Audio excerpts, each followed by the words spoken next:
একটা cinema piracy হয়ে গেলে সেই প্রযোজকটার মৃত্যু ছাড়া আর কোনো উপায় থাকে না অ্যাকচুয়ালি। যার হাতে মোবাইল আছে তার হাতেই সে পাইরেটেড কপি। পাইরেসিকে প্রতিরোধ করা যায় তাহলে সেটাই একমাত্র হচ্ছে আমাদের জন্য একটা সেফ জায়গা। এইটা অ্যাপডিসের ভিতরে আর অ্যাপডিসের বাইরে সেইটা কোনো ইয়ে না। সেইখানে আমি মনে করি যে যেখানে কাজ করে কমফোর্ট ফিল করে, যার যেখানে কমফোর্টেবল জায়গা সে সেখানেই কাজ করবে। আর হচ্ছে যে আমরা তো করেছি, আমরা এফডিসিতেও কাজ করেছি, বাইরেও করেছি আমরা। হচ্ছে যে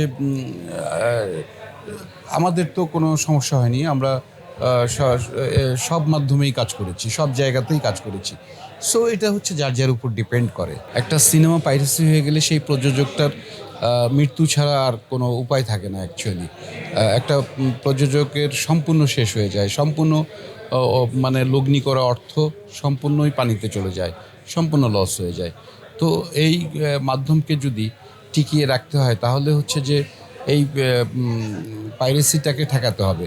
এবং সেইটা হচ্ছে যে সর্বপ্রথম আমি বলবো যে আগে আমরা যখন 35-এ আমাদের মুভি চলতো তখন আমরা এগুলো টিম করে করে বিভিন্ন জায়গায় সিডি তখন হতো, সিডি দোকানে দোকানে বিক্রিত, আমরা রেট দিয়ে প্রশাসনের লোক দিয়ে আইনশৃঙ্খলা বাহিনী দিয়ে তাদেরকে ধরতাম, ধরে এনে তাদেরকে আইনের হাতে সোদর্প করতাম।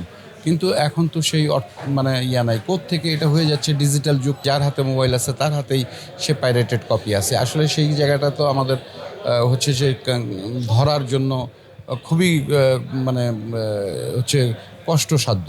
তো সেই ক্ষেত্রে আইন শৃঙ্খলা বাহিনী যেটা প্রক্রিয়া করে প্রযুক্তির মাধ্যমে যদি এটা ঠিক করা যায় বা এই পাইরেসিকে প্রতিরোধ করা যায় তাহলে সেটাই একমাত্র হচ্ছে আমাদের জন্য একটা সেফ জায়গা।